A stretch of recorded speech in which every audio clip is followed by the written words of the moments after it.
आयनिक bond होते हैं the formed on the due to the transfer of electron between the two atom called is the ionic bond. मतलब अगर एक atom दूसरे atom को electron दे रहा है, तो एक एटम है, एक एटम ही कई प्रकार के अपने रूप दिखा सकता है। जैसे मैं हूं, मैं अकेला, अभी आपके सामने मैं कुछ और हूं, घर के सामने कुछ और, कुछ लोगों के सामने कुछ और तरीके का दिखूंगा। That is the resonance. वही हमारी क्या होगी, वही हमारा क्या कहलाएगा, वही हमारा सिग्मा बॉन्ड है, ये वाला हमारा पाई बॉन्ड होगा, ये वाला अगर हम देखेंगे तो ये भी हमारा अपने आप में पाई बॉन्ड होगा। अब सारे के जानते हो सिंगल बॉन्ड इंडिकेट करता है सिग्मा बॉन्ड को, डबल बॉन्ड इंडिकेट करता है एक सिग्मा एक पाई बॉन्ड को। हेलो मेरे प्यारे बच्चों, क्या हालचाल? सारे लोग बहुत बढ़िया होंगे, जबरदस्त होंगे और इंतजार कर सर नेक्स्ट वाला चैप्टर कौन होगा। लेकिन आपको पता ही है कि मैंने आपको ऑलमोस्ट प्रॉमिस कर रखा था कि नेक्स्ट चैप्टर जो भी आएगा वो हमारा होगा केमिकल, उसके साथ साथ जुड़ा हुआ है बॉन्डिंग। अब बॉन्डिंग का मतलब तो समझ में आता है, जब किसी से कोई चीज जुड़ रही है उसको कहते हैं बॉन्डिंग। बट केमिकल के साथ यानी कि वो एक रासायनिक प्रक्रिया केमिकल प्रॉपर्टी के साथ अगर जुड़ने का काम करता है, that is the chemical bonding. तो इन सभी को सारी की सारी चीज आपको प्रॉपर तरीके से सुनने और पढ़ने का काम करना होगा। नाम तो जानते हो, नाम हमारे एक्चुअल में दो दो नाम चलाता हूं मैं, हर्ष एंड शिवम। जो भी आपको अच्छा लगे प्यार से वो बुलाओ, है ना। इसके साथ लेक्चर नंबर ये हमारा 1 होगा, एक ही में कंप्लीट करेंगे। और ये हमारा चैप्टर का नाम है जिसको आप कहते हैं structure of structure of atom. तो सर जज ने कब का पढ़ा दिए थे, ये है chemical bonding and molecular structure. इसका मतलब इसमें मॉलिक्यूलर स्ट्रक्चर को भी पढ़ाएंगे और केमिकल बॉन्डिंग को, वो किस किस तरीके से सीखते हैं। सर आ जाते हैं नेक्स्ट पॉइंट में। अगर हम देखें सर वो टॉपिक आपको पता ही है सर जी, आप तो सीधे सीधे यही लिखोगे ना, सारे के सारे टॉपिक, यानी कि आपके जो एग्जाम में सारे टॉपिक आते हैं, वो टॉपिक जो आपके लिए अपने आप में कैसे हैं, इंपॉर्टेंट हैं। वो अपने आप में जो इंपॉर्टेंट है उनको पूरे तरीके से, पूरी तरीके से कंप्लीट कराने का काम किया जाएगा। ठीक है मेरे भाई, तो कुछ नहीं छोड़ेगा, बिल्कुल हंसी मजाक के साथ पढ़ना चालू कर दो पूरी एक बार में, वन शॉट। यानी सारे के सारे जानते हैं बच्चे, ये हमारे अपने आप पे वन शॉट है। और वन शॉट का मतलब भी होती है एक बार में पूरा बल्ला बल्ला बल्ला हो जाना है। चलिए अब हम देखते हैं कि पहली बात हमारी क्या है। अगर हम ध्यान से देखें, सबसे पहले आती है बैलेंसी, जिसको आप संयोजकता कहते हैं। संयोजकता का मतलब भी होता है जब कोई आउटर सेल में रखे गए इलेक्ट्रॉन जुड़ने की एक क्षमता रखते हो। यानी कि संयोजकता शब्द का एक अगर हम देखें तो सबसे पहले ये हमारे थे, जिनको हम लोग क्या कहते हैं बेटा, जिनको हम क्या कहते हैं, फ्रैंकलैंड कहते हैं। तो फ्रैंकलैंड ने सबसे पहले दिया था, जब कोई भी तत्व अगर दूसरे तत्व जुड़ने की क्षमता और कैपेसिटी को बताता है। यानी कि अकॉर्डिंग टू फ्रैंकलैंड क्या कहता है भैया, अकॉर्डिंग टू फ्रैंकलैंड कहते हैं, according to him the ability of an element the connect with the other element is valency. तो वही हमारी क्या कहलाएगी, बैलेंसी। मतलब ये ए है, ए अगर बी से कनेक्ट हो रहा है तो कनेक्ट होने में ये जो बॉन्ड बना, दैट इज द बैलेंसी। ये हमारी क्या होगी बेटा, बैलेंसी। बैलेंसी समझ में आया। बैलेंसी के साथ ही साथ चलते हैं लुईस पे। लुईस ने कहा था, लुईस ने तो बहुत कुछ कहा था, लेकिन क्या कहा था, लुईस के प्रतीक हुआ करते थे डॉट का और क्रॉस से। ये हमारा हुआ डॉट, ये हमारा क्या हुआ बेटा, क्रॉस। इसको हम लोग क्या बोलेंगे, इसको हम क्रॉस बोलेंगे। डॉट और क्रॉस को बताने वाले थे लुईस, तो इन दोनों का इस्तेमाल करते हैं। अब होता क्या है, होता क्या है, कोई भी एक एटम है, अगर ये एक एटम ए है, इनको हम डॉट से दिखा दें, इनके इलेक्ट्रॉन हम किस में दिखा दें बेटा, डॉट में दिखा दें। ये हमारा बी है, इनको हम क्रॉस से दिखा दें, किस में दिखा दें बेटा, क्रॉस से दिखा दें। तो डॉट और क्रॉस से दिखाना, एलिमेंट के प्रतीकों को दिखाना, वो अपने आप में क्या सिंबल बताता लुई। जैसे हमारे पास सीएल है, 1 2 3 4 5 6 7, आप सारे जानते हो इसके आउटर सेल में रखे गए नंबर ऑफ इलेक्ट्रॉनों की संख्या 7 होती है। अगर वो 7 आपको चिन्ह यानी कि प्रतीक यानी कि सिंबल दिखाई दे रहे हैं, that is the that is the Lewis dot. Structure के नाम से भी हम बोल सकते हैं। अगर आप ध्यान से देखें तो हमारे पास एक लुईस संरचनाएं है, ये क्या करता है, यानी कि the Lewis symbol are the use show the sharing और एक्सचेंज इलेक्ट्रॉन। जो शेयर करे या एक्सचेंज करे, मतलब ले या दे इलेक्ट्रॉनों को बताने का काम करता है, वो सारे का सारा हमारा लुईस स्ट्रक्चर की कैटेगरी में जाएगा, लुईस संरचना। सर लुईस संरचना का मतलब ही है कि एक एटम जब दूसरे एटम से इलेक्ट्रॉन को लेना और देना, यानी कि शेयरिंग और पेयरिंग, देना और लेने का काम करता है, that is the structure of the Lewis. हाँ क्या सिंपल ही है भाई।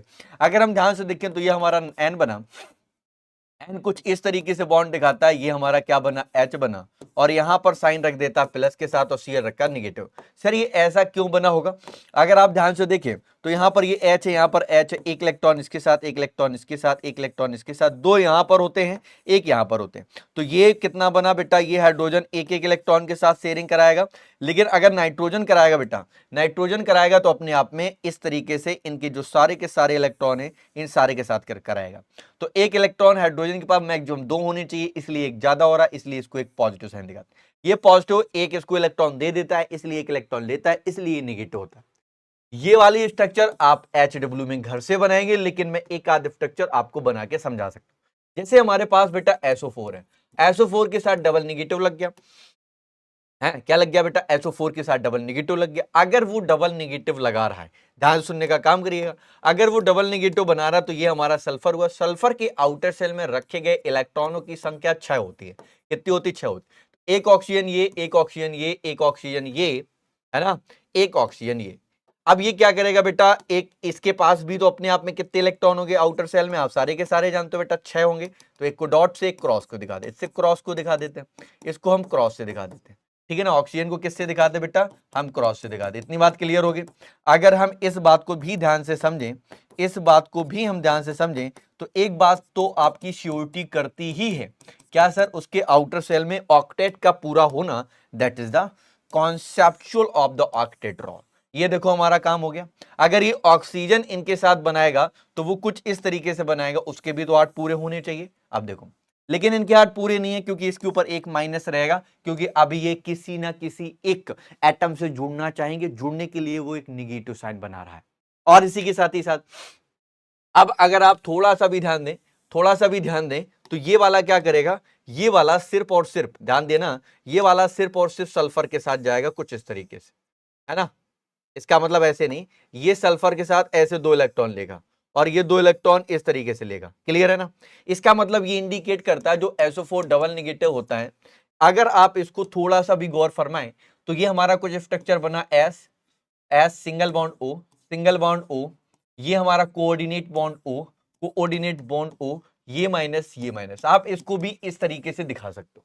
मतलब ये इंडिकेट कराता है ये माइनस के साथ यहां पर हम किसी भी एक हाइड्रोजन को अटैच करा सकते हैं।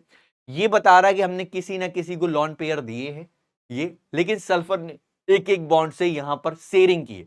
ये शेयरिंग बता रहा है एक एक बॉन्ड की, ये डोनेट कर रहा है, यानी कि ऑक्सीजन लेने का काम कर रहा है। तो सारी की सारी प्रॉपर्टी आपको समझ में आनी चाहिए। अगर ये भी आपको समझ गए तो आपको यहां पर देखने को मिलता है ionic bond. Sir ionic bond क्या होते हैं? आयनिक बॉन्ड होते हैं the formed on the due to the transfer of electron between the two atom called is the ionic bond. मतलब अगर एक एटम दूसरे एटम को इलेक्ट्रॉन दे रहा है, ले रहा है, that is the ionic bond. जैसे फॉर एग्जांपल में अगर हम NaCl को बोलें, अगर ये हमारे पास NaCl है तो Na पॉजिटिव Cl नेगेटिव बनता है, बिकॉज आप सारे के सारे जानते हो ये इसको एक इलेक्ट्रॉन देता है। अगर ये किसको एक इलेक्ट्रॉन दे रहा तो वो बनेगा आयनिक बॉन्ड। क्या बनेगा बेटा? आयनिक बॉन्ड बनेगा। तो आयनिक बॉन्ड का मतलब तो समझ में आता है, दो परमाणु के बीच इलेक्ट्रॉनों के स्थानांतरण के कारण बनने वाला बंध ही आयनिक बॉन्ड कहलाएगा। वाह सर वाह। विद्युत संयोजक द्वारा अगर बनेगा तो उसको हम विद्युत सहसंयोजक यौगिक बोलेंगे, और जो विद्युत अपघट्य के सहसंयोजक जल में के प्रॉपर तरीके से घुलकर टूट जाता है उसको हम आयनिक यौगिक भी कहते हैं। तो आयनिक यौगिक का मतलब होता है जो वाटर में डिजोल्व कराने के बाद आयनाइजेशन फॉर्मेट में टूटने का काम करता है, ब्रेक करने का काम करता है, that is the ionic bond. ठीक है भाई, यानी कंपाउंड, यानी कि यहां पर लिख सकते electrovalent compound the break into the anion vessel washed in the water, they are also called is the ionic compound. वो सारे के सारे क्या कहलाएंगे? Ionic compound. बेटा जब आयनिक कंपाउंड आप कंप्लीट करोगे तो आयनिक कंपाउंड के यहां पर एक एग्जांपल हमने NaCl को दिया। अगर आप इसको देखोगे तो Ca डबल पॉजिटिव होता है बेटा, आप सारे के सारे जानते हो ये डबल पॉजिटिव देता है, ये हमारा डबल पॉजिटिव होगा। Cl हमारा नेगेटिव के साथ होगा, Cl नेगेटिव के साथ, इसका मतलब ये एक इलेक्ट्रॉन इसको देगा, एक इलेक्ट्रॉन इसको देगा। तो सारे के सारे जान गए ये एक नेगेटिव, ये एक नेगेटिव। वैसे इसके पास कितने इलेक्ट्रॉन रहते हैं? सारे के सारे बच्चे जानते हैं, इसके आउटर सेल में 7 इलेक्ट्रॉन होते हैं, 1 2 3 4 5 6 और एक ये 7। एक मिल गया, एक एक इलेक्ट्रॉन इन दोनों को दे दिए, दैट इज द आयनिक। ये वाला आप खर्च से करके बताएंगे और कमेंट बॉक्स में जरूर लिखेंगे। आगे बढ़ते हैं, हमारे पास मिलता है कोवलेंट बॉन्ड। बेटा कोवलेंट बॉन्ड क्या होता है? आप सारे के सारे जानते हो, जितने भी आपके नॉन मेटल होते हैं उनसे अटैच होने वाले एटम भी नॉन मेटल होंगे, उनके बीच में बनने वाला फिर जो बॉन्ड बनेगा उसको हम कोवलेंट बॉन्ड के नाम से जानेंगे। यानी कि when two non-metal atom combine with of the each other, the bond formed the between them due to the equal sharing or balance electron is called the covalent. समझ में आ गया? मतलब अगर ये A है और B है, इनके बीच में जो बॉन्ड बन रहा है बनेगा तभी जब वो अपने आप में नॉन मेटल होंगे। कैसे होंगे बेटा? Non metal. ये भी नॉन मेटल होगा, ये भी नॉन मेटल। अब ये वाला जो बॉन्ड बना, ये सारे के सारे बच्चे जानेंगे ये हमारा कोवैलेंट बॉन्ड होगा। कौन सा बॉन्ड होगा बेटा? Covalent bond. अभी बताओ क्लियर है कि नहीं है? हिंदी में देखो, जब दो अधातु परमाणु आपस में संयोग करते हैं तो उनके बीच में इलेक्ट्रॉन की बराबर साझेदारी होती है। बराबर की साझेदारी होने के कारण बने हुए बंध को ही सहसंयोजक बंध बोलोगे। अब यहां पर एक नोट लिख सकते हो, सॉरी मेरे भाई, क्या बोल सकते हो? जिन यौगिकों में सहसंयोजक बंध पाए जाते हैं उन्हें सहसंयोजक यौगिक के नाम से जानते हैं। यानी कि जिनमें भी आपके कोवैलेंट बॉन्ड होगा वो हमारा कोवैलेंट कंपाउंड के नाम से होगा। ठीक है राजा, आगे आ जाओ। सहसंयोजक बंध आप सारे के सारे जानते हो, हमारे 3 प्रकार के होते हैं। वो पहला कौन कौन सा होगा? अगर आप ध्यान से देखोगे, अगर पहला देखोगे हमारा सिंगल कोवैलेंट बॉन्ड यानी कि एकल सहसंयोजक बंध। एकल सहसंयोजक बंध बोलता है जिसमें केवल ओनली फॉर, जिसमें ओनली एक बॉन्ड आपको देखने को मिलता है, एकल यानी कि सिंगल बॉन्ड देखने को मिलता है। सिंगल बॉन्ड वो जैसे हमारे एग्जांपल में लोगे H2 को देखोगे ना तो H बॉन्ड H। एग्जांपल और दे दें, HCl बॉन्ड E। ये देखो, क्लियर है ना? तो ये सारे के सारे एग्जांपल किस कैटेगरी में जाते हैं? एकल सहसंयोजक बंध। बहुत बढ़िया। इसी के साथ साथ आपके पास है द्वि यानी कि डबल की बात करोगे जैसे लाइक जिसमें आपको 2 यानी कि 2 कोवैलेंट बॉन्ड देखने को मिलते हैं। वो सारे के सारे क्या होंगे? Double covalent bond. क्लियर है ना? अब जैसे एग्जांपल के तौर पे आपको ऑक्सीजन है, ऑक्सीजन को अगर एग्जांपल में तोड़ोगे, ऑक्सीजन डबल बॉन्ड ऑक्सीजन। अब ये जो बॉन्ड बन रहा है इस बॉन्ड को ही आप क्या कह रहे हो? इस बॉन्ड को ही क्या कह रहे हो आप बेटा? इस बॉन्ड को ही क्या कह रहे हो? Covalent bond. क्या बोलोगे बेटा? कोवैलेंट बॉन्ड के नाम से। क्लियर है ना? कितना यार सबसे इजी है केमिस्ट्री को पढ़ना। आप क्या ध्यान से देख रहे हो, बस उतना देखो। अब 3 का मतलब क्या है? जिनमें थ्री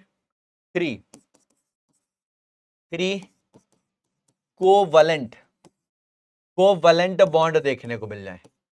अब वो कहां है? वो आपका एक ही एग्जांपल बनता है देखने को, N2 जो होता है N ट्रिपल बॉन्ड N बनाता है। अब ये जो वाले बॉन्ड दिख रहे हैं ना, कोवैलेंट बॉन्ड है। कौन सा बॉन्ड है? Covalent bond. सिंगल यार, क्लियर है ना? तो ये आपको एग्जांपल में भी याद रखना है। तो हमने आपको पढ़ा दिया सिंगल, डबल, ट्रिपल किस तरीके से बॉन्ड बनते हैं, वो कैसे कैसे आपके कोवैलेंट बॉन्ड होते हैं। लेकिन याद रखना, जब एटमों के बीच में शेयरिंग होती है इलेक्ट्रॉन की, वो सारे के सारे नॉन मेटल होंगे। अगर आपने मेटल के साथ करा दिया तो कहानी वहीं से बिगड़ जाएगी। अब आती संयोजकता, जिसको आप बैलेंसी के नाम से जानते हो। ये भी अपने आप में ठीक है, अच्छा है, बढ़िया है, डेफिनेशन बहुत अच्छी होती है। जिसको आप कहते हैं the number of covalent bond formed by a atom in a covalent compound is called the valency. किसी सहसंयोजक यौगिक में किसी परमाणु द्वारा बनाए गए सहसंयोजक बंधों की संख्या, यानी कि आप सारे के सारे जानते हो जो एटम है ना, जो एटम है जितने भी नंबर ऑफ एटम से जुड़ना चाहेगा, उन बंधों की संख्या कितनी है, वो कितने बॉन्ड को रिप्रेजेंट कर रहा, दैट इज द बैलेंसी। वही हमारा बैलेंसी कहलाए। तो बैलेंसी और कुछ नहीं है, बनाए गए बंधों या बॉन्ड की संख्या को बताता नंबर ऑफ बॉन्ड। यानी कि लिखा है atom with the vacant orbit show the variable the maximum covalency they of the explain their octet।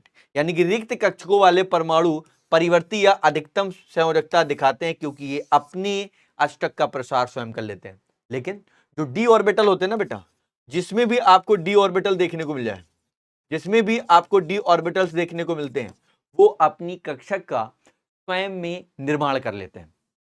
मतलब वो क्या करते हैं, वो अपनी सेल का यानी कि वो अपनी कक्षक का क्या कर लेते हैं, निर्माण करना चालू कर देते, अपना अष्टक का प्रसार बढ़ाना चालू कर देते हैं। तो ये बैलेंसी में भी आपको पॉइंट याद रखना है।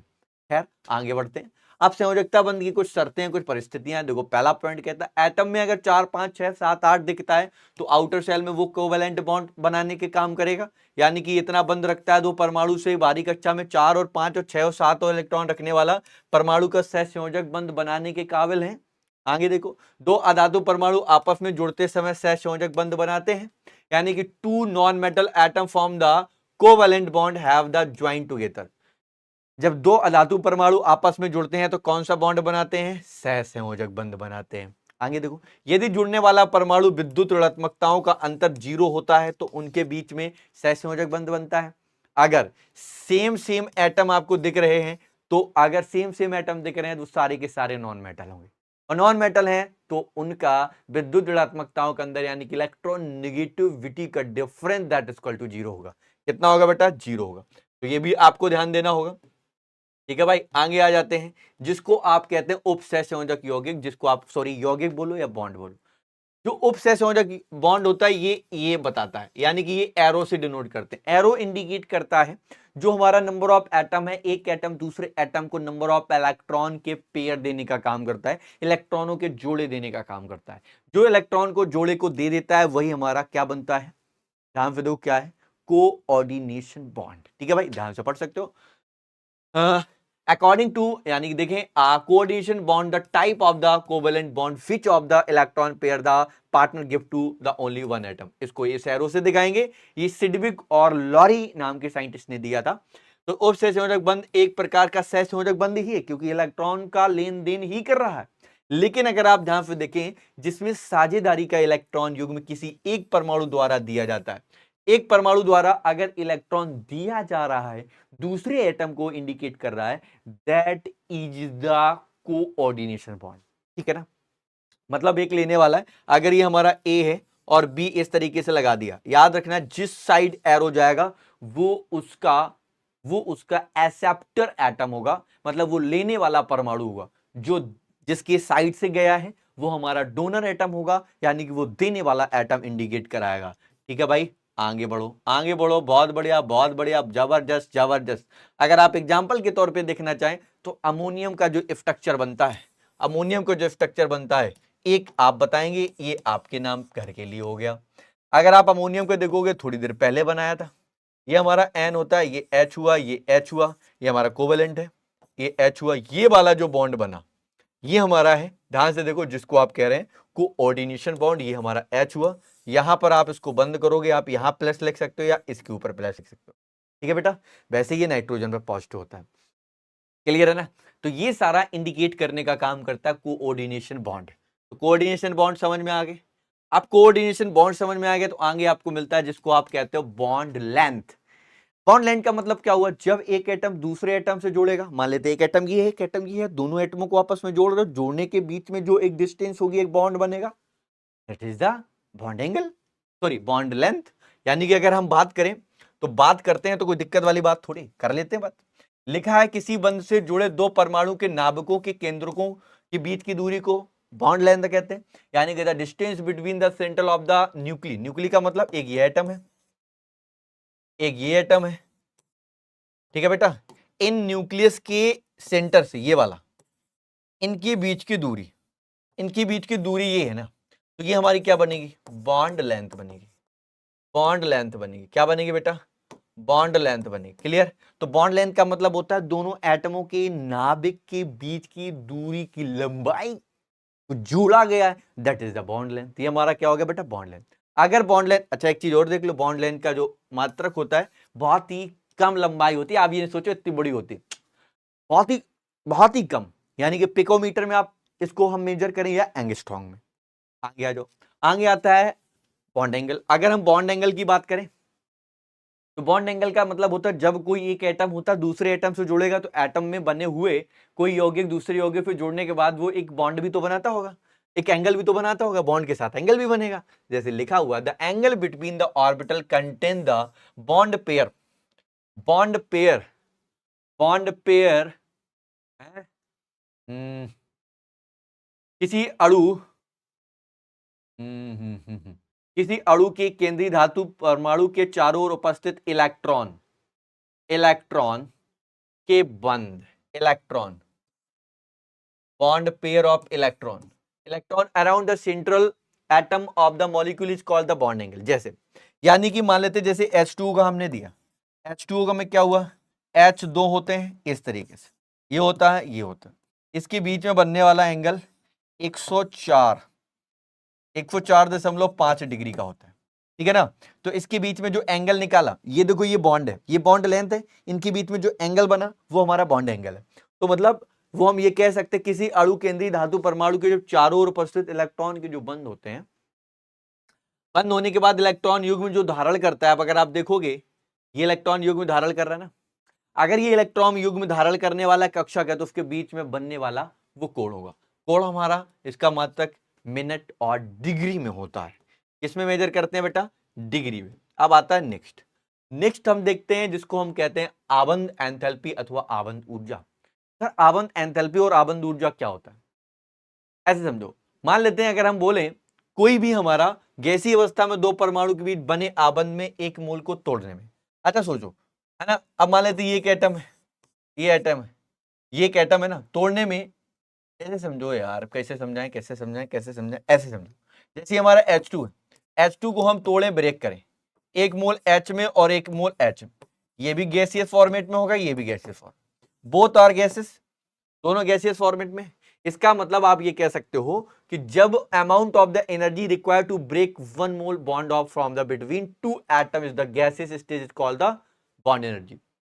मतलब गैसीय अवस्था में दो परमाणुओं के बीच बने बंद एक मोल को तोड़ने के लिए जितनी ऊर्जा की आवश्यकता पड़ती है उसको ही हम क्या कहते हैं, उसे हम बॉन्ड यानी कि बॉन्ड एनर्जी के नाम से जानते हैं। तो बेटा यहां पर ऊष्मा जो है ना वो रिलीज भी होगी, ठीक है ना। तो ये हमारा अपने आप में क्या पहुंच जाता है, बॉन्ड एंथैल्पी। एंथैल्पी का मतलब ये है कि हम इस पे ताकत लगाएंगे, मतलब इसको हम गर्म कराएंगे।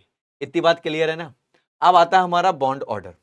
सर बॉन्ड ऑर्डर क्या होता है, बॉन्ड ऑर्डर का मतलब होता है कि जब कोई एक एटम मतलब एक नॉन मेटल दूसरे नॉन मेटल से जुड़ता है तो उनके बीच में बॉन्ड बनता है। वो जो बॉन्ड बनते हैं वो कितने बॉन्ड बने, that is the bond order. जैसे एक H2 दूसरे H2 से जुड़ा, कितने बॉन्ड बने, एक, तो उसका बॉन्ड ऑर्डर कितना हुआ, एक। ये कितना बनाया, दो, तो दो। ये कितना बनाया, तो तीन, तो तीन। तो बॉन्ड ऑर्डर कुछ नहीं होता, दो परमाणु के बीच में बंधों की संख्या को आबंध कोटि के नाम से जानते हैं। The number of bond between two or atom is called bond order. तो बॉन्ड ऑर्डर मतलब समझे, बॉन्ड ऑर्डर सिर्फ और सिर्फ ये इंडिकेट करता है उसमें बनाए गए बॉन्ड में कितने नंबर ऑफ बॉन्ड है, ठीक है बेटा, ये भी बहुत ही बढ़िया है। अब आ जाते हैं रेजोनेंस। सर रेजोनेंस क्या होता है, ये काफी इंपॉर्टेंट है, आपका इंटर में भी वेरी करेगा। थोड़ा सा गला गीला कर लेते हैं।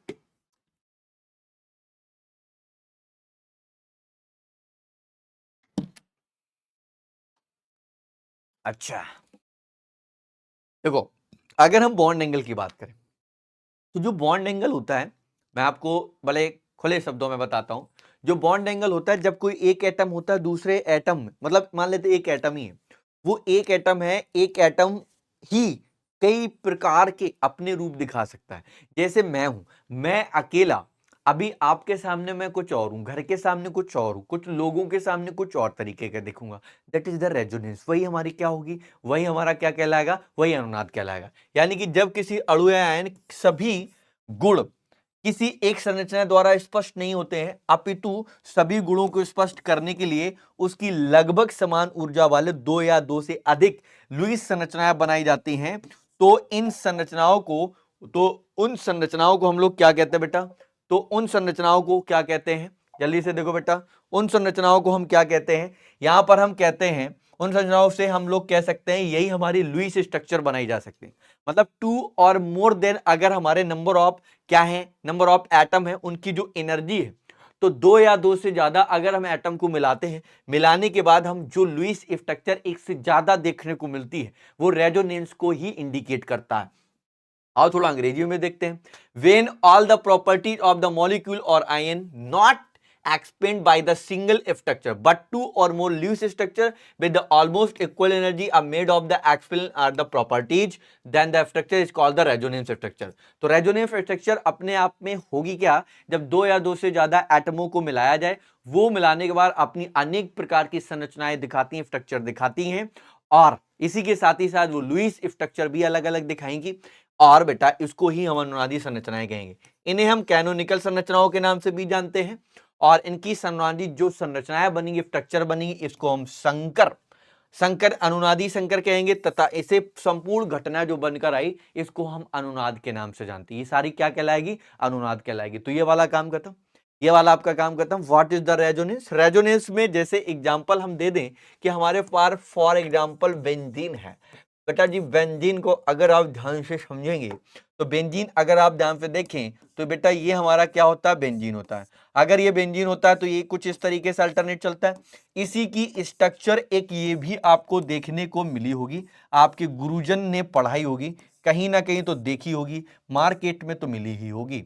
तो यहां पर आप देखें तो ये हमारी बेंजीन है। इसी तरीके से बेंजीन हमारा जो नंबर ऑफ क्या रखता है बेटा?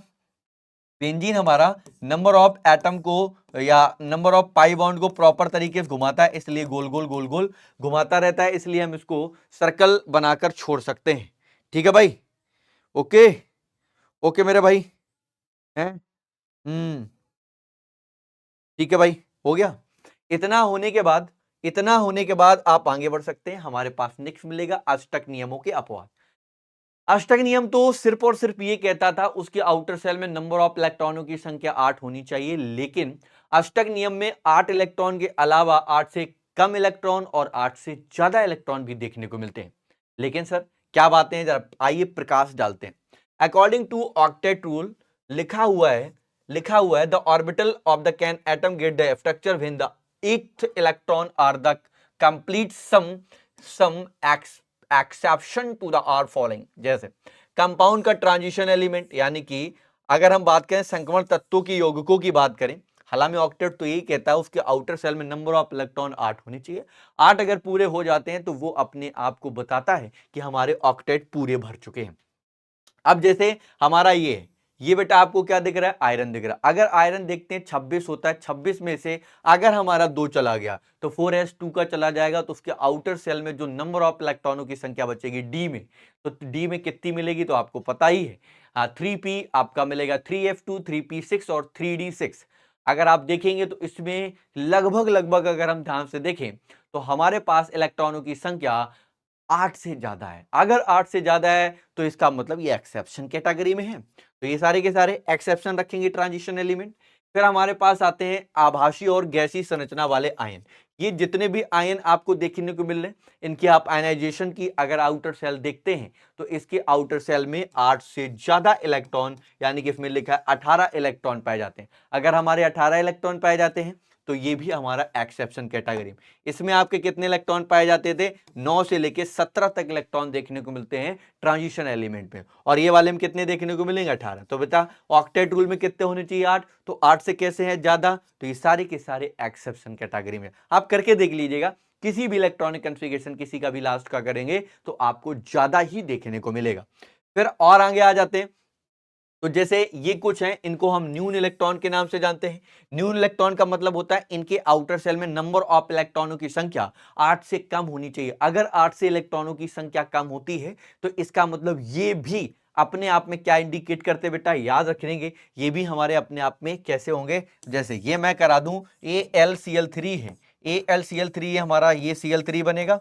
तो अगर हम ध्यान से देखें तो इसमें हमारा एक ये इसका एक, तो टोटल अगर काउंट करोगे टोटल हमें 6 इलेक्ट्रॉन होने कितने चाहिए? 8 हैं कितने? 6। कितने कम? 2 कम, इसलिए 2 न्यून, यानी कि ये हमारे मिनिमम कैटेगरी में चले जाते हैं, डिफिशिएंट कंपाउंड की कैटेगरी में चले जाते हैं। इसमें 8 इलेक्ट्रॉन नहीं है, तो ये भी हमारा ऑक्टेट का क्या बना बेटा? ये भी एक्सेप्शनल केस की कैटेगरी में चला गया। खैर, और आगे बढ़ते हैं। हमारे पास है अष्टक का प्रसार। सर अष्टक का प्रसार क्या होता है? अष्टक का प्रसार कुछ इस तरीके से होता है, जैसे हमारा बेटा सल्फर है। सल्फर को अगर हम देखें बेटा कितने नंबर पे? 16। अगर ये 16 नंबर पे आता है तो इसका इलेक्ट्रॉनिक कॉन्फ़िगरेशन क्या होगा? 1s2 2s2 2p कितना? 6 3f2 कितना हो गया बेटा? 12। फिर आएगा 3p कितना आएगा? 12 में कितने जोड़ दें? 12 में 4, 12 4 16 है, 12 4 16 ही तो होते हैं।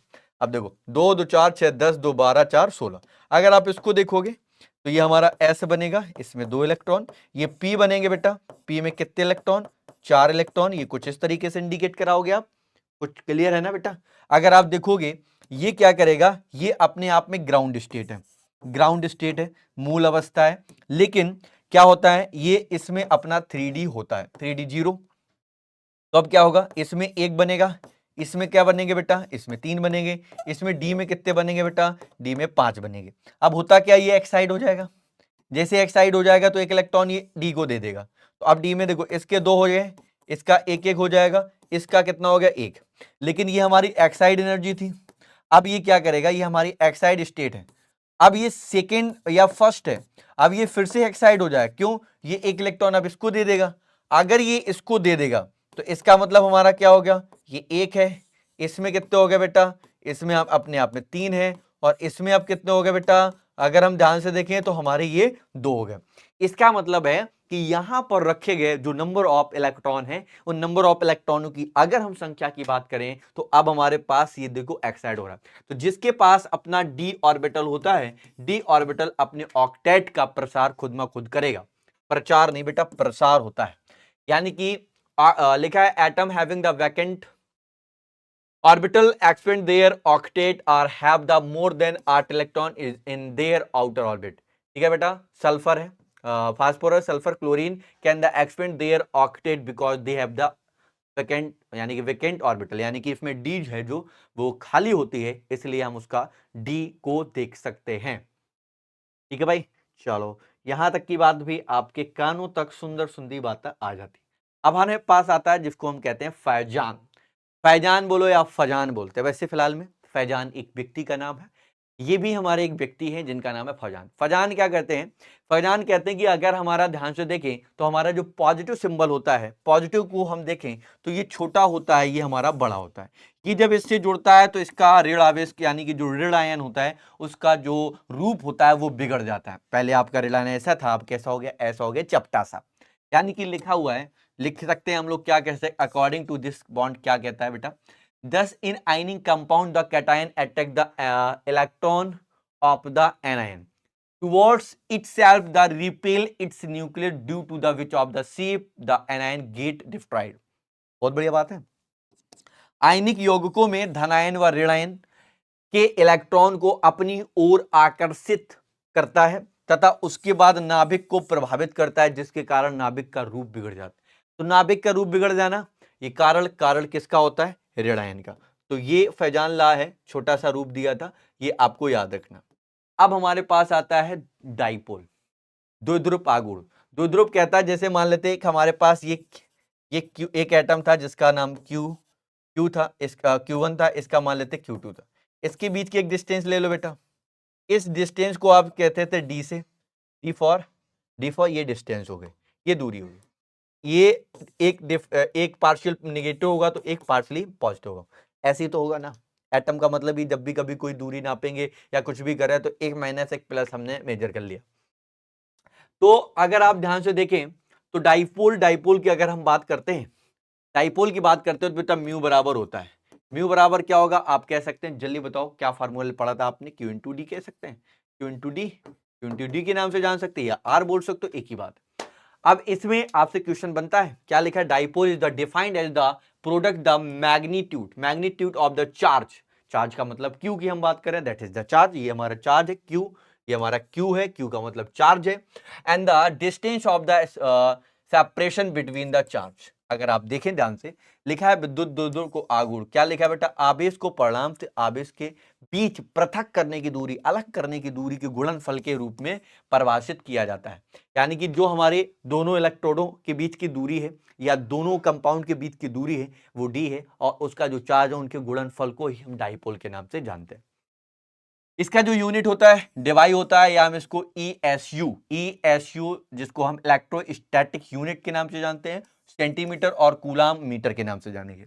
एक डिवाई बराबर 10 की पावर माइनस की 18 ESU और सेंटीमीटर होता है, और एक डिवाई बराबर 3.3 इंटू 10 की पावर माइनस के 3 कूलाम मीटर के नाम से भी आप लोग जानते हैं। यूनिट डायरेक्टली फार्मूले में यूज कर ली जाती है, तो आप अपने दिमाग में इसको सेट करके बैठो। सेट तो हो ही गई होगी क्योंकि तुम्हारा भाई जो पढ़ा रहा है। ये नियम याद रखना कि 1900 जिसको हम VBT कहते हैं, ये इंपॉर्टेंट है इस एग्जाम के लिए। 1927 में 1927 में हिटलर और लंदन नाम के साइंटिस्ट ने दिया था, लेकिन इसको विस्तार में बताने वाले पॉलिंग और स्लेटर थे। हालांकि वीवीटी में बहुत सारी ऐसी स्ट्रक्चर होंगी जो गलत बनती हैं, बट वीवीटी एक स्ट्रक्चर और उसका एक रूप बनाने के लिए, आकृति बनाने के लिए, हाइब्रिडाइजेशन के लिए, इसमें आप वीवीटी का बहुत ज्यादा रोल प्ले रहता है। आगे देखो, इनके मुख्य बिंदु है, यानी कि main point are the follow, यानी कि बहुत सारे पॉइंटों को फॉलो करते हैं, किस किस तरीके से हम किन किन नियमों को ध्यान में रखते हुए इस वीवीटी को अच्छे से पढ़ सकते हैं। नाउ द फर्स्ट पॉइंट, पहला पॉइंट कहता है रासायनिक आबंध प्रबलता अतिव्यापन के समानुपाती होती है। मतलब अगर हम देखें तो रासायनिक बंध जितना ज्यादा होगा उतना अतिव्यापन, यानी कि हम बात करें रासायनिक बंध जितना ज्यादा मजबूत होगा उतना ज्यादा उसमें जो नंबर ऑफ एटम होती है ओवरलैप ज्यादा करेंगे। अतिव्यापन उन्हीं कक्षकों में होता है जिनके बीच में इलेक्ट्रॉन होगा, आबंध बनता है, यानी कि super position with the occurs only between the electron of those orbital which form up a bond, यानी कि अतिव्यापन केवल उन्हीं कक्षकों के इलेक्ट्रॉन के बीच में होता है जो आबंध बनाते हैं। तो जो बॉन्ड बनाएंगे उनके बीच में ही ओवरलैपिंग होगा, ऐसा कुछ नहीं होगा कोई भी ओवरलैपिंग करा रहा, तो जहां पर बॉन्ड बनेगा ओवरलैपिंग भी वहीं होगा। आगे देखो बेटा, आगे देखो, दो समान ऊर्जाओं वाले कक्षकों में से वह अधिकतम मजबूत बंध बनाता है जिसका दिशात्मक सांद्रण होता है, यानी कि जो डायरेक्शनल को बताता है, जो बॉन्ड हमारा डायरेक्शन को बताएगा उसका जो बॉन्ड बनेगा बहुत ज्यादा मजबूत बनने वाला है। सभी का मजबूत होगा क्या? नहीं होगा सर। अब आगे देखो भाई, आगे पॉइंट आता है, आगे पॉइंट आता है तो लिखा हुआ है जिसको हम कहते हैं एस कक्षक दिशात्मक निर्धारण में कोई सहयोग नहीं देता है, परंतु पी और डी दिशात्मक बंध जिसमें इलेक्ट्रॉन घनत्व अधिक हो जाता है। अगर हम बात करें एस का, तो एस हमारा गोलाकार होता है, ये एस है। अगर हम पी को देखें तो ये इस तरीके से बनाएगा, और हमारा डी बनाए तो डी हमारा कुछ इस तरीके से होगा, इस तरीके से, ठीक है ना। तो ये डायरेक्शन को नहीं बताएगा, ये दोनों डायरेक्शन को बताते, और आप तो जानते हो कॉम्प्लेक्स उसको बनाना संभव ही नहीं है। आप देखो इधर वाला पॉइंट हो गया, नेक्स्ट वाला, यदि अयुग्मित इलेक्ट्रॉन भिन्न भिन्न कक्षकों में से हो तो बंध बनाने वाला कक्षक संकरे तथा फिर बंध बनाते हैं। यानी कि लिखा हुआ है unpaired electron are the present in different orbital have the orbital get the hybridized before forming the bond of them the bond. यानी कि वो कह रहा है ऐसे एटम जो ऑक्टेट रूल को फॉलो नहीं करते हैं फिर भी वो अपने आप में बॉन्ड बनाते हैं। इसका मतलब क्या होता है, इसका मतलब क्या होता है, इसका मतलब क्या होता है बेटा, ध्यान से, इसका मतलब क्या होता है,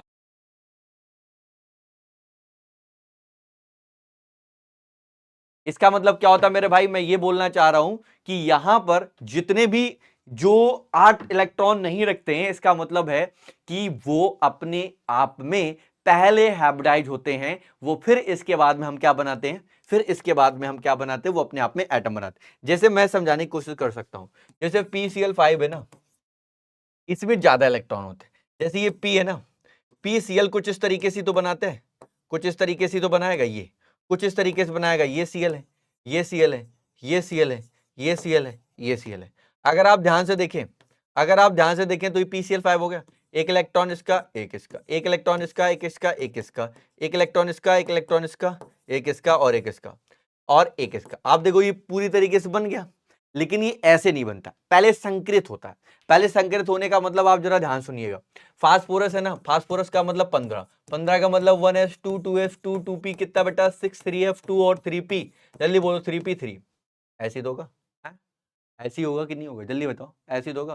कितने हो गया 10 5 15। अब देखो s में हमारा कितना है, एक ऑर्बिटल 2 इलेक्ट्रॉन, p में हमारे कितने हैं बेटा 3 ऑर्बिटल 3 इलेक्ट्रॉन, ठीक है भैया। लेकिन इसमें 3d क्या होगा बेटा 0। अगर 3d 0 है तो d के लिए भी ऑर्बिटल बनाएंगे, d के लिए भी ऑर्बिटल बनाएंगे बेटा, d के लिए भी हम ऑर्बिटल बनाएंगे। अगर हम d के लिए ऑर्बिटल बनाते हैं तो यहां पर क्या समझ में आता है, d के लिए ऑर्बिटल जो बनाएंगे उसमें 0 मतलब कोई इलेक्ट्रॉन नहीं। अगर कोई इलेक्ट्रॉन नहीं तो हमें ये बताओ, एक इलेक्ट्रॉन हम इसको दे देंगे। अभी देखो अनपेयर्ड इलेक्ट्रॉन कितने थे हमारे पास 3, अब एक इसको दे दिया तो एक s में ये बना, p में बेटा कितने हो गए 3 में हमारे ये कुछ इस तरीके से हो गए, और d में बेटा हमारे कितने बने कुछ इस तरीके से, एक ये। अब देखो अनपेयर्ड इलेक्ट्रॉन कितने हैं बेटा 5। अब कितने दिख रहे हैं 5 अनपेयर इलेक्ट्रॉन।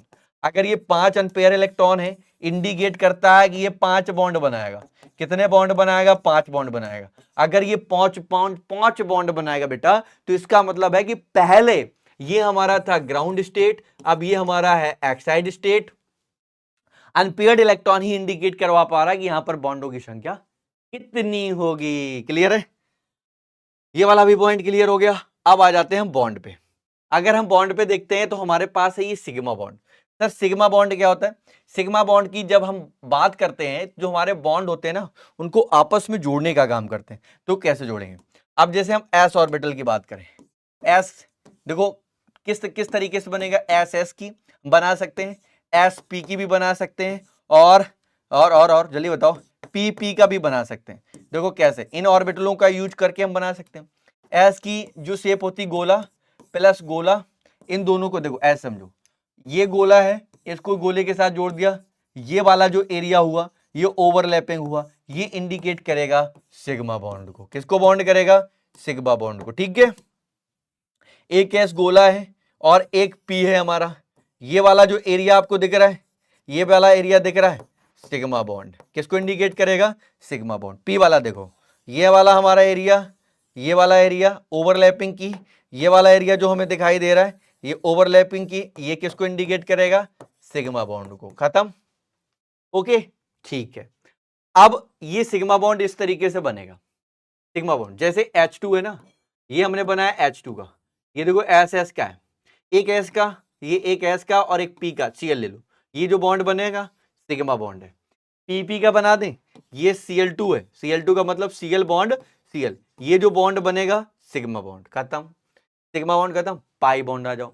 पाई बॉन्ड का जो होता है वो पैरेलल ओवरलैपिंग कराएंगे। पैरेलल कैसे सर? जैसे ये इसको देखो इस तरीके से, इसकी ओवरलैपिंग ये, इसकी ओवरलैपिंग ये है ना, ये किसको इंडिकेट करेगा? पाई बॉन्ड को करेगा। ये पाई बॉन्ड करेगा, मतलब अगर आप ध्यान से देखो तो ये एक और ये एक, ये अगर पी एक्स था तो ये पी वाई था, इन दोनों को जोड़ दिया तो ये ओवरलैपिंग जो हुई ना, that is the pi bond. अब डी के साथ भी एक बन जाता है, डी के साथ भी एक पाई के साथ बन जाता है। देखो कैसे, डी के साथ भी हम बना सकते हैं कुछ ऐसा। देखो भैया पूल वूल हम बहुत अच्छा नहीं बना पाते हैं, लेकिन कोशिश आपकी हमारी यही है कि हम आपको बेहतरीन फिगर बना दें, एक ही बार में बना दें। ओहो, थोड़ा सा गड़बड़ हो गया, थोड़ा सा गड़बड़ हो गया। अब ये गड़बड़ हो ही जाएगा भैया, अब ये होता ही रहेगा, लेकिन बना दिया। ये इसके साथ जोड़ दें, ये इसके साथ जोड़ दो, ये इसके साथ जोड़ दो, ये इसके साथ जोड़ दो। ठीक है भाई, इसको ऐसे समझा दे तो रुक जा रुक जा रुक जा रुक जा रुक जा नन्हे नन्हे नन्हे भाटिया, रुक जा बेटा। इसको इस तरीके से लो, इसको इस तरीके से लो, इसको इस तरीके से लो। ठीक है, अभी अच्छा लग रहा है, पता नहीं। ये हमारा अगर देखो, ये वाला हमारा पहले क्या होता है बेटा, ये हमारा सिग्मा बॉन्ड है, तो ये वाला हमारा पाई बॉन्ड होगा। ये वाला अगर हम देखेंगे तो ये भी हमारा अपने आप में पाई बॉन्ड होगा। आप सारे के जानते हो, सिंगल बॉन्ड इंडिकेट करता है सिग्मा बॉन्ड को, डबल बॉन्ड इंडिकेट करता है एक सिग्मा एक पाई बॉन्ड को, और अगर ट्रिपल बॉन्ड है तो एक सिग्मा और 2 पाई बॉन्ड को इंडिकेट करता है। ये सभी को पता है। सिंगल बॉन्ड हमारा मजबूत होता है, पाई बॉन्ड हमारा कमजोर होता है ना, क्योंकि इनकी ओवरलैपिंग बहुत अच्छे तरीके से नहीं हो पाती। ठीक है ना राजा? तो ये वाली भी आपको पॉइंट समझ में आना चाहिए। और आगे बढ़ते हैं, और आगे बढ़ते हैं तो और कुछ ध्यान से समझिएगा, ध्यान समझो। अब हमारे पास बेटा आता संकरण, जिसको हम कहते हैं हाइब्रिडाइजेशन। क्या कहते हैं बेटा? हाइब्रिडाइजेशन कहते हैं। अगर हम इस हाइब्रिडाइजेशन को बड़ा ध्यान से समझे तो हाइब्रिडाइजेशन का मतलब क्या होता है, जल्दी बताओ भैया। हाइब्रिडाइजेशन का क्या मतलब होता है? लिखा गया है, जब दो या दो से अधिक लगभग समान ऊर्जा वाले कक्षकों को आपस में मिलकर पूर्णतः समान कक्षकों वाली ऊर्जा में उतने ही नए कक्षक का निर्माण करते हैं तो यह घटना संकरण कहलाती है। अच्छा, जैसे मान लेते हैं यहां पर सी है, अब सी के साथ एच को जोड़ा गया होगा, तो ये सी के साथ एच को जोड़ा गया होगा, तो ये सारे के सारे क्या है बेटा? मतलब सी के साथ अगर हाइड्रोजन को समान ऊर्जा वाले नए तत्वों को जोड़ा गया तो उनके बीच में बने नए नए एक हम कह सकते हैं एक कक्षक, एक नया, एक ऊर्जा, एक नए कक्षकों का एक निर्माण, एक फॉर्मेशन हो जाता है। अब ये जो बना, इसका अगर हम संकरण निकालेंगे तो sp3 आया। कैसे आया अभी मैं बता रहा। तो ये संकरण की डेफिनेशन है। आप कह सकते हैं when two or more orbital with the almost equal energy, दोनों इक्वल एनर्जी रखते हैं, combined with each other to form of the many new orbital with the complete equally energy, then this phenomenon is called the hybridization. तो इसमें CH4 में sp3 लिखा। ऐसी बहुत सारे एग्जांपल हो सकते हैं, जैसे इनके टाइप में पहला टाइप होता है sp3, sp, एक इसमें s होगा तो एक क्या होगा p, अगर दो ही हैं तो एक दोनों के 50-50% हमारे करेक्टर होंगे। और ये एक लीनियर में होता है, मतलब एक लाइन रेखा में होगा, यहां पर एंगल बन रहा होगा इस तरीके से, वो अपने आप में 180 डिग्री का एंगल बनाएगा। और इसका दूसरा नाम होता है जिसको हम डायगोनल हाइब्रिडाइजेशन के नाम से जानते हैं। नाउ द सेकंड, हिंदी में पढ़ सकते हैं, 50% भाग होता है, लक्षण होता है, ये एक रैखिक होता है और ये 80 डिग्री सेंटीग्रेड का नाम बनाता है, और इसका दूसरा नाम डायगोनल संकर्ण के नाम से होता है। ठीक है बेटा, बहुत बढ़िया। इसी तरीके से हमारा आता है sp2 हमारा जो होता है वो 120 का बनाएगा, ये हमारा कुछ इस तरीके से एंगल बनाएगा बेटा, ये एंगल 120 का होगा। इसमें s हमारा 33.3 और 67.7 होगा, वो p का होगा। और इसमें आपका एक s 2p आपके करेक्टर भाग लेंगे। क्लियर बेटा, ये भी आपको क्लियर समझ में आ गया होगा। इसी के साथ ही साथ और आगे बढ़े तो इसका दूसरा नाम होगा जिसको हम कहते हैं ट्राइगोनल हाइब्रिडाइजेशन। तो इसमें एक s 2p होंगे, 33.33, 67.7 और इसकी आकृति त्रिकोणी, इसका एंगल 120, इसका दूसरा नाम त्रिकोणीय संकरण। तो चाहे हिंदी में पढ़े चाहे इंग्लिश में पढ़े, बात एक ही है भैया, अब इंग्लिश में ही पढ़ेंगे हम। अब इसमें आपका एक p और एक हमारा तीन p और एक s ऑर्बिटल भाग लेगा, जिसमें s का 25% और p का 75% करेक्टर मिलता है। इसी के साथ साथ इसका एंगल जो बनता है 109 डिग्री 28 मिनट, कुछ इस तरीके से एंगल बनता है, ये वाला एंगल 109 डिग्री 28 मिनट, और इसको हम टेट्राहेड्रल के नाम से जानते हैं। और बेटा इसको दूसरा नाम टेट्राहेड्रल हाइब्रिडाइजेशन के नाम से भी जानेंगे। क्लियर बेटा, ये भी बहुत बढ़िया। 75, 25%, 3p, एक s, 109 डिग्री 28 मिनट, आकृति चतुष्फल की संकर्ण के नाम से जानेंगे। भैया कितना ही इजी संकर्ण मैं नहीं पढ़ा सकता। अब देखो इसमें क्या लिखा है, sp3 बेटा कैसे निकालेंगे। अब देखो यहां पर क्या लिखा, यहां पर एक s 3p एक d भाग लेगा, ध्यान समझो, एक s p कितने 3, d कितना 1, वो भाग लेगा। इसमें 20% s, p 60 और आपका d 20%। ठीक है भाई, और ये जो होगा ट्राइगोनल बाई द्विप्राइमडी होगा, 120, 90 और 180। ये कुछ इस तरीके से बनेगा बेटा, इस तरीके से, ठीक है ना, ये वाला 90, ये वाला 180 है ना, और ये वाला 120, ठीक है ना बेटा, ये एंगल बन जाएगा। इसमें एक s, एक p, एक d, 3p, एक d भाग लेगा, और इसमें 20% s, p का 60% और d का 20%, और इसकी आकृति त्रिकोणीय द्विपिरामिडी, ये एंगल हो गए। क्लियर बेटा, कितना इजी हाइब्रिडाइजेशन, कितने शॉर्ट फॉर्म में मैंने लिखा है, आप अपनी कॉपी पे अच्छे से मेंटेन करें। आगे आते हैं लास्ट, इसमें एक s, 3p, 2d भाग लेंगे, जिसका परसेंटेज और कम हो जाएगा s का। इसमें s का 66.67, p का 50 और d का 33.33% होता है। इसमें जो बॉन्ड एंगल होता है वो 90 होता है। कुछ इस तरीके से स्ट्रक्चर होगी बेटा, कुछ इस तरीके से स्ट्रक्चर होगी, ठीक है मेरे बच्चे, कुछ इस तरीके से स्ट्रक्चर होगी। ज्यादा हो गया क्या है, ज्यादा तो ही गया, अभी सही। ये देखो बेटा, ये स्ट्रक्चर कुछ इस तरीके से आपको देखने को मिल जाती है। इसमें आपको हमने बता ही दिया, एस का लक्षण ये, पी का ये, डी का ये, और इसका दूसरा नाम होता है, अणुओं की आकृति को अष्टफल की वर्गाकार द्विपिरामिडी कहते हैं। बॉन्ड एंगल 90, ये पर 90 एंगल का होगा, ऑक्टाहेड्रल स्क्वायर बाई पिरामिड। ठीक है बेटा, खत्म, संकड़ हमारे खत्म हो गए। अगर किसी भी संकड़ को निकालना हो तो कैसे निकालोगे, संकड़ को निकालने का बिल्कुल सिंपल सा फंडा है। देखो हम लोग सिग्मा बॉन्ड को ध्यान में रखते हुए हम किसी भी हाइब्रिडाइजेशन या संकड़ को निकाल लेते हैं, किसी भी संकड़ को निकाल लेंगे। जैसे अगर हम बात करें सिग्मा बॉन्ड, जैसे हमने बोल दिया कि हमारे पास एग्जांपल है CH4, इसकी स्ट्रक्चर क्या हमने बनाई, ये तो यहाँ पर सिग्मा बॉन्ड के साथ ही साथ हमारा एक और होता है जिसको हम कहते हैं लॉन पेयर। लॉन पेयर का मतलब होता है इलेक्ट्रॉन के जोड़े, इन दोनों को जोड़ दो, वो दोनों बराबर हो जाएंगे किसके, संकर हाइब्रिडाइजेशन। ये बना, ये बना, ये बना, ये बना। अब देखो इसमें सारे के सारे बॉन्ड को काउंट करो, 1 2 3 4, टोटल सिग्मा कितने हैं, 4। 4 अगर सिग्मा है तो 4 में से एक एस का होगा, 3 पी के, sp3 संकर। अगर 3 होता तो sp2, अगर 2 होता तो sp, अगर 5 होता तो एक एस का, 3 पी के और एक डी का। तो इस तरीके नंबर से हम संकरण को निकाल सकते हैं। अगर हमारा डबल बॉन्ड है, डबल बॉन्ड में पाई बॉन्ड को कभी भी इंक्लूड नहीं किया जाता। तो पाई बॉन्ड का मैं फिर बता दे रहा हूं, कोई भी लेना देना नहीं है हाइब्रिडाइजेशन में। ठीक है भाई, ठीक है भाई, क्लियर है ना, क्लियर है भाई, बहुत बढ़िया। अब अगर और आप आगे बढ़ो तो आपको और आगे देखने को मिल जाएगा जिसको हम बेस्पर थ्योरी कहते हैं। बेटा बेस्पर थ्योरी क्या कहता है, जिसको हम balance cell electron repulsor theory के नाम से जानते हैं। इसका मतलब जब हम 3 या 3 से अधिक परमाणु को आपस में जोड़ेंगे तो जो बीच वाला एटम होगा उसको हम सेंट्रल एटम के नाम से जानते हैं। तो सेंट्रल एटम पता चला कौन सा होता है, बीच वाला, मिडिल वाला सेंट्रल एटम। इसी के साथ ही साथ और देखें, किसी अणु की आकृति जो होती है वो डिपेंड करती है कि उसमें रखे गए बॉन्ड पेयर और लॉन पेयर हमारे कितने हैं। बॉन्ड पेयर और लॉन पेयर को ही संख्या के आधार पर, नंबर ऑफ संख्या के आधार पर ही बता पाएंगे कि हमारा लॉन पेयर कैसा है। अगर आपको लॉन पेयर यहां तक की बात समझ में आ गई तो ये वाली बात ध्यान से समझिएगा।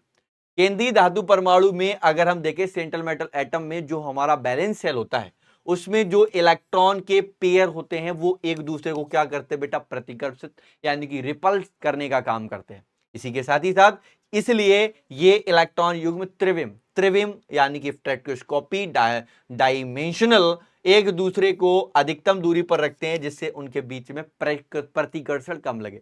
तो इलेक्ट्रॉन जो होते हैं एक अपनी मिनिमम दूरी पे बराबर दूरी पर रखे जाते हैं जिससे उनके बीच में लगने वाला प्रतिकर्षण बल है वो ना लगे, इसलिए इलेक्ट्रॉन आप देख पाते हैं कि बराबर आपको देखने को मिलता है। नेक्स्ट टॉपिक आता है जिसको आप कहते हैं मोट। क्या कहते हैं बेटा, मोट, जिसको हम कहते हैं molecular orbit, sorry molecular orbit, हाँ थ्योरी, ठीक है ना। ये भी हमारे लिए इंपॉर्टेंट है, इसलिए आप इसको भी बहुत अच्छे तरीके से ध्यान से देखें। ये हमारे मुल्किन और हुंड ने दिया था। हुंड का नियम आपने पढ़ा ही है स्ट्रक्चर ऑफ एटम में, इसलिए हम उसकी कोई भी चर्चा नहीं करेंगे। लिखा हुआ है just that electron of the atom are in the atomic orbital similar the electron in a molecular और मॉलिक्यूलर ऑर्बिट। यानी कि जब किसी परमाणु में इलेक्ट्रॉन परमाणु कक्षकों में होते हैं तो उसको अणु इलेक्ट्रॉन या आणविक कक्षक कहते हैं। जब एक अणु में इलेक्ट्रॉन होगा और अणु बढ़ते जाएंगे, उसमें नंबर ऑफ इलेक्ट्रॉन बढ़ेंगे, तो हम कह सकते हैं अणुओं की संख्या बढ़ने पर, अणुओं की संख्या बढ़ने पर आणविक कक्षकों का निर्माण होता जाता है। तो अणुओं की संख्या यानी कि इलेक्ट्रॉन पर निर्भर करती है, जितने इलेक्ट्रॉन बढ़ते जाएंगे उतने अणु, और अणु के साथ ही साथ कक्षाओं की भी संख्या बढ़ती चली जाएगी। आणविक कक्षक भी परमाणु कक्षकों की तरह दिशात्मक होते हैं। तो जैसे हमारे आणविक हैं वो सारी की सारी हमारे परमाणविक यानी कि हम कह सकते हैं molecular orbit are also directional like atomic orbital. तो जैसे एटॉमिक ऑर्बिटल हमारा डायरेक्शनली होता है वैसे के वैसे हम बात करें तो हमारा कैसे कौन मॉलिक्यूलर भी अपने आप में डायरेक्शनल को बताने का काम करता है। इसी के साथ ही साथ हमारा आता है बॉन्ड ऑर्बिटल यानी कि bonding orbital are the represented by the symbol यानी कि सिग्मा और पाई। एंटी को अगर हम ध्यान से देखेंगे तो ये यहां पर हम सिग्मा स्टार और पाई स्टार के नाम से भी जानते हैं। यानी कि आवंदित कक्षकों में सिग्मा यानी कि सिग्मा और पाई, और इसमें देखेंगे तो सिग्मा स्टार और पाई स्टार, यानी कि जो हमारा आवंदित है और प्रति आवंदित है उनको हम इस साइन के नाम से दिखाएंगे, संकेतों द्वारा प्रदर्शित करते हैं। फिर अगर आप ध्यान से देखिए तो लिखा है the entry of electron into the molecular orbital according to the Aufbau or Pauli. आपबाउ को पता ही है, एसपीडीएफ से हमने किया था। पाउली तो कहते ही थे भैया चारों सब चारों जो है पाउली ने बताया था चारों क्वांटम संख्याएं के बारे में, और उनमें पूरी तरीके से चारों को चारों सेम नहीं हो सकती हैं। इन सारी की बातें हम स्ट्रक्चर ऑफ एटम में ऑलमोस्ट कर चुके हैं। आणविक कक्षकों में इलेक्ट्रॉन का प्रवेश आपबाउ नियम और पाउली के अबोर्जन के नियम से करता है। तो पाउली ने भी बताया था चारों क्वांटम संख्याएं, हुंड ने बताया, हुंड का भी इसी में काम रहता है ना। और आपने देखा था ऊर्जा के जो बढ़ता हुआ क्रम है उसमें इलेक्ट्रॉन प्रवेश करता है। तो इन सभी रूलों को बहुत अच्छे से पिछली क्लासेस में आपको बहुत अच्छे लेवल से पढ़ाया था। अब अगर आप ध्यान से देखिए तो यहां पर एक कुछ नई चीज आपको देखने को मिलती है, थोड़ा सा थोड़ा सा खतरनाक होगा, लेकिन आप ध्यान से देखिए समझ में आया। लिखा गया तरंग यांत्रिकी के अनुसार, ये तरंग यांत्रिकी क्या काम करेगा जरा ध्यान समझिएगा।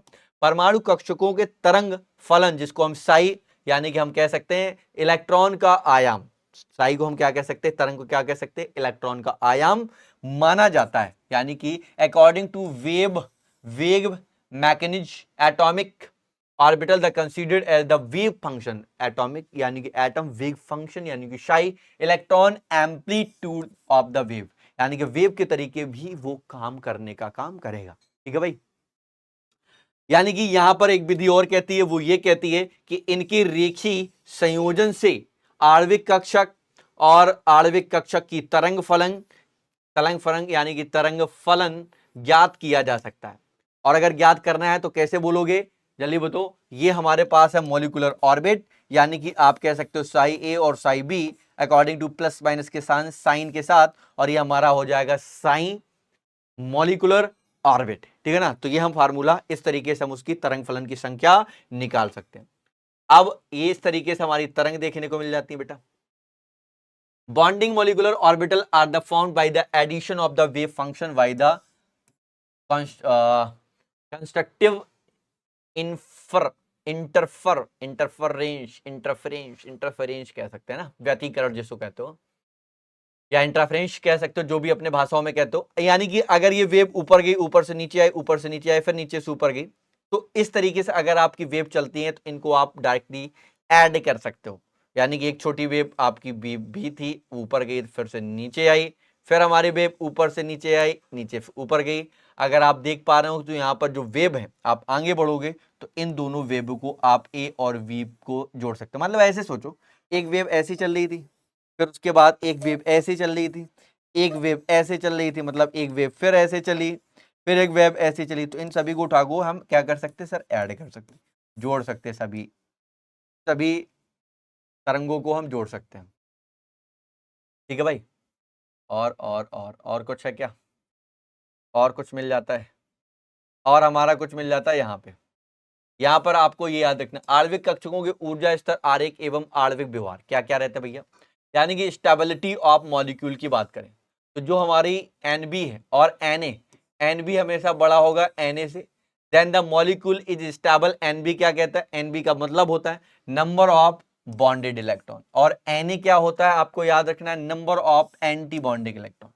अब क्या करोगे, अगर आपको बॉन्ड ऑर्डर निकालना है बेटा, तो जो आपका नंबर ऑफ, ध्यान सुनिए Nb, number of bonded electron है, माइनस करा दो number of anti bonded electron by 2, मतलब इसका आप कह सकते हो डायरेक्टली 2 से क्या करा दो, डायरेक्टली 2 से डिवाइड करा दो। अणुओं की स्थायित्व की बात करें तो Nb इसमें ज्यादा स्थायित्व होता है, स्टेबल होता है अकॉर्डिंग टू Na। अब Na क्या है आपको पता चल गया, और ये हम बॉन्ड ऑर्डर निकाल सकते हैं। तो ये हिंदी वाले थोड़ा सा ध्यान दें किस तरीके से हम निकाल लेते हैं। इसी के साथ ही साथ हम किस तरीके से निकालने का काम करते हैं, आप ये जरा ध्यान से देख लो।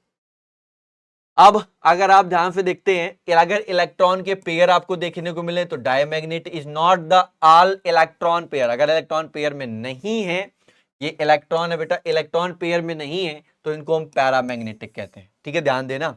अगर इलेक्ट्रॉन जोड़ों में है तो प्रतिचुंबकी, यदि जोड़ों में नहीं है तो अनुचुंबी। तो ये पहला पॉइंट ये पूछ लिया जाता, पेयर में है या नहीं। अब जो बॉन्ड एंगल होता है बेटा, बॉन्ड लेंथ होती है वो व्युत्क्रमानुपाती होती है 1/, बॉन्ड ऑर्डर की। अगर बॉन्ड ऑर्डर बढ़ रहा है तो बॉन्ड लेंथ आपकी कम होगी, अगर बॉन्ड लेंथ बढ़ रहा है तो बॉन्ड ऑर्डर कम होगी। तो ये डायरेक्टली इनवर्सली प्रोपोर्शनल होता है, व्युत्क्रमानुपाती होता है। इसी के साथ ही साथ ये वाला पॉइंट खत्म। अब आ जाता है इस पे, अगर मान लो हम H2 का कर रहे हैं तो 1s1 होता है ना, तो ये परमाणु कक्षक एटॉमिक ऑर्बिटल है, ये हुआ, इसका भी 1s रहेगा। अब देखो इसका अगर हम देखें आणविक यानी कि मॉलिक्यूलर ऑर्बिट अगर हम बनाएंगे तो वह एक एस में हम कितने भर सकते हैं, एक ऊपर की दिशा, एक नीचे की दिशा। ये इंडिकेट कराएगा ये पाई को, तो ये हमें किस, ये देखो अगर ये वाला हमारा सिग्मा को बता रहा, क्या कर रहा है भाई, ये अगर सिग्मा को बता रहा तो ये वाला सिग्मा पाई, सिग्मा स्टार को बताएगा। तो एक एक अगर यहां पर देखेंगे तो 2 इलेक्ट्रॉन इधर, यहां पर 0 इलेक्ट्रॉन है। तो अब अगर आपसे पूछ दिया टोटल नंबर ऑफ इलेक्ट्रॉन हो, कुछ इस तरीके से क्वेश्चन बन जाते हैं, ऐसे ऐसे क्वेश्चन बनते हैं। बताइए कैसे हुआ।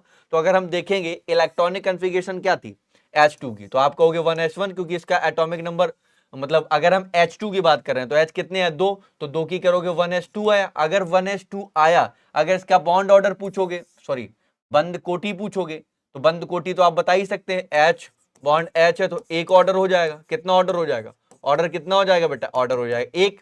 लेकिन अगर पूछें तो ये हमारा पेयर में थे या आपके पेयर में नहीं थे, तो अगर मैग्नेटिक प्रॉपर्टी हमने क्या बताया था, अगर वो इलेक्ट्रॉन के जोड़ों में है तो प्रतिचुंबकी, जोड़ों में नहीं है तो अनुचुंबकी। लेकिन हमारे इलेक्ट्रॉन के जोड़ों में ही तो थे, क्योंकि जोड़ों में कुछ इस तरीके से थे, तो हमारे क्या हो जाएगा, एंटी इसको हम इस तरीके से इसका नाम ये लिखें डायामैग्नेटिक, तो डायामैग्नेटिक लिखोगे ज्यादा सही रहेगा, है ना। प्रति को हम एंटी के नाम से भी लिख देते हैं ना, थोड़ा सा इस तरीके से, थोड़ा सा समझिएगा, थोड़ा सा अलग है, स्ट्रॉन्ग है। हाइड्रोजन बॉन्ड देखो बेटा, अगर हम हाइड्रोजन बॉन्ड की बात करें तो हाइड्रोजन बॉन्ड एक ऐसे बॉन्ड होते हैं, आप जरा ध्यान से देख लो, जब किसी अणु में हाइड्रोजन, जब किसी मॉलिक्यूल में हाइड्रोजन सबसे अधिक विद्युत ऋणात्मक तत्व जैसे आपके एपोएन है, इनके साथ वो डायरेक्टली जुड़ता है, ठीक है ना। तो जुड़ने के बाद अट्रैक्शन होगा, एच बॉन्ड बनेगा। जैसे जैसे हम कह सकते हैं कि हमारे पास एग्जांपल है HF का, हाइड्रोजन फ्लोराइड।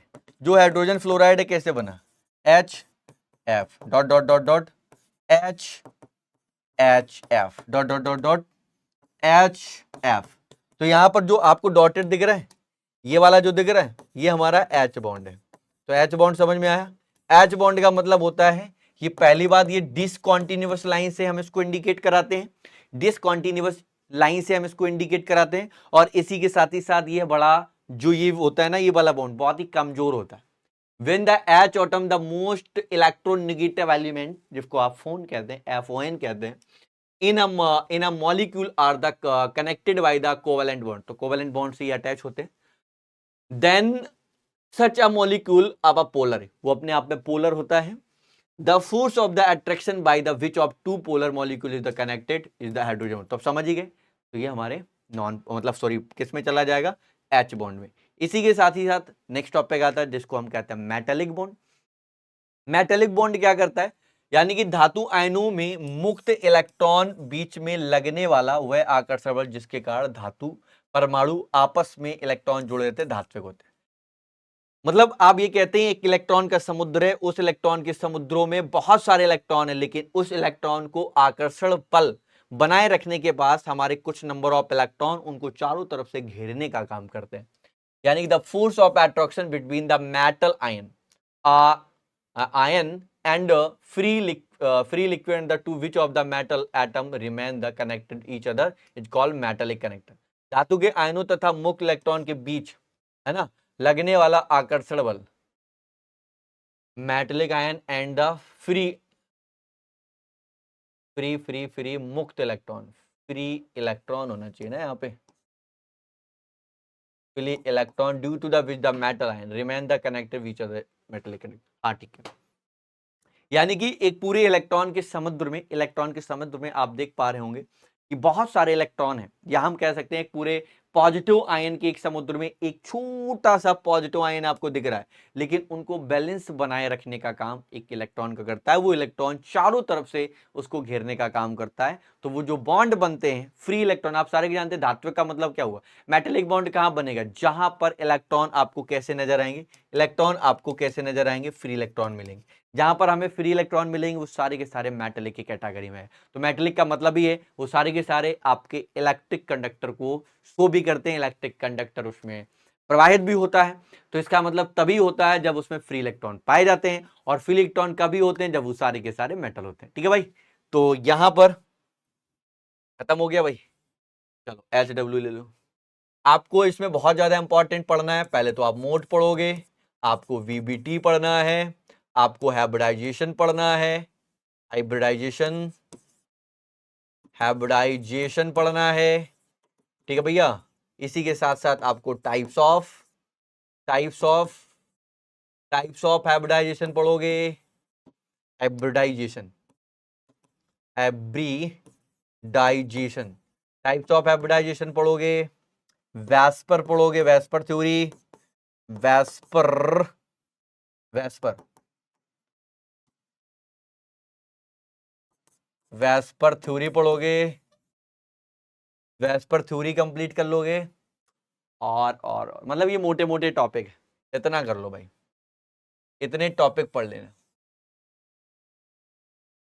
ठीक है भैया, 1 2 3 4 5, ठीक है ना। तो इनको, इन टॉपिकों को आप पूरी तरीके से कंप्लीट कर लो। ये टॉपिक आपके बेहद अच्छे और इंपॉर्टेंट है। ठीक है बेटा, तो आई होप, देखो इस बात के लिए हम माफी चाहेंगे कि आपका चैप्टर बहुत जल्दी मैं खत्म कर रहा हूं। आप सारे के सारे जान रहे हो, अगर मैं वन शॉट पढ़ा रहा हूं, जो चैप्टर महीनों चलते हैं, उन महीनों चैप्टरों को अगर मैं 1 घंटे में कंप्लीट कर रहा हूं, तो 1 घंटे की ड्यूरेशन के हिसाब से मैं आपको बहुत ज्यादा डिटेल नहीं पढ़ा सकता। लेकिन आपके भविष्य की चिंता करते हुए, आपको बहुत कम समय में सारा कुछ देने के चक्कर में, मैं आपको पूरा वो सब कुछ प्रोवाइड करा रहा हूं जो एग्जाम ओरिएंटेड होता है। तो इस बात से आप बिल्कुल प्रॉपर पूरी तरीके से नाखुश मत होइएगा कि मैं आपको कुछ छोड़ रहा हूं या कुछ वैसा या डिटेल नहीं ले रहे सर। आप जान रहे कि 1 घंटे में सर एक चैप्टर दे रहा हूं और क्या ही चाहिए आपको। ठीक है भाई, मिलते हैं नेक्स्ट लेक्चर के साथ। तब तक अपने आप को सुरक्षित रहिए, अपने घर वालों को, मुलाकात करेंगे नेक्स्ट नए चैप्टर के साथ। तब तक के लिए have a good day, tata bye bye, जय हिंद।